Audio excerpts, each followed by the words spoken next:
10 жылдан бери оппозицияда келе жатасыз да. Ана кандай ойлойсуз, бүгүнкү бийликке мындай реалдуу боло турган оппозиция барбы? Эгер бар болсо, алардын сиз башын бириктирүүгө даяр белеңиз, бириктире аласызбы? 2010 жылдан бери эмес, мен негизи туулгандан бери эле оппозиция, кээде өзүм оппозициядан.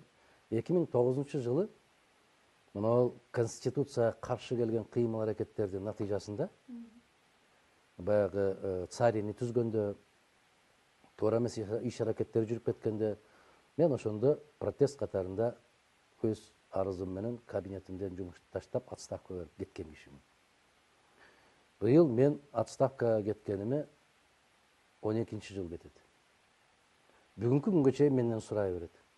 Эмнеге ушундай кылбай атасыңар, эмнеге андай кылбай атасыңар? Мен 12 жылдан бери жумушсуз жүргөнүмдү көбү билбейт.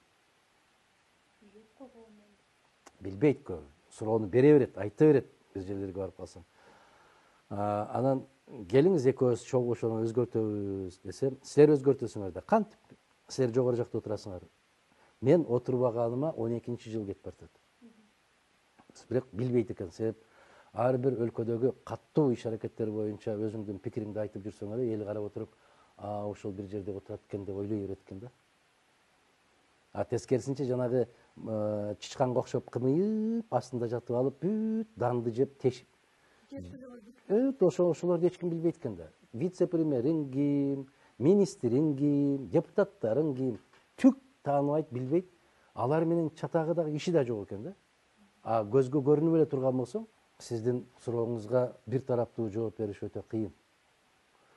Ага жоопту түшүнүш үчүн коом бир аз өзгөрүү керек. Бүгүнкү күндө ким жакшы болуп калды, бирдеме жасап берет. 2 сааттык, 3 сааттык. Биз ушуну жасайбыз деп убада берип койсо, ошого ишенип калат дагы. Эртеси күнү кыйкыра берет. Убадасын аткарбайт деп. Биз бүтүн Кыргызстан алардан айырмаланып эч качан убада бербейбиз. Биздин убадабыз бирөө гана. Мамлекетти кайрадан калыбына келтирүү, аябагандай күчтүү тартипти орнотуу, кайрадан социалдык коргоо саясатын союздун мезгилине, деңгээлине жеткирүү. Ага көп акылдын кереги жок. Бирок бийликке оппозиция барбы азыр? Бийликке оппозициямын деп айтуунун өзү туура эмес болуп калса керек. Жашоого өзү оппозиция болуш керек адам.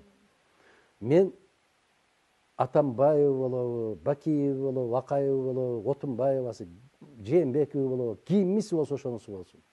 Туура эмес болуп атабы, туура эмес деп айтам. Мен көзүнчө айтам. Кеткенден кийин баатыр болбойм. Ошол кезде айтыш керек. Эмне туура эмес болуп атат?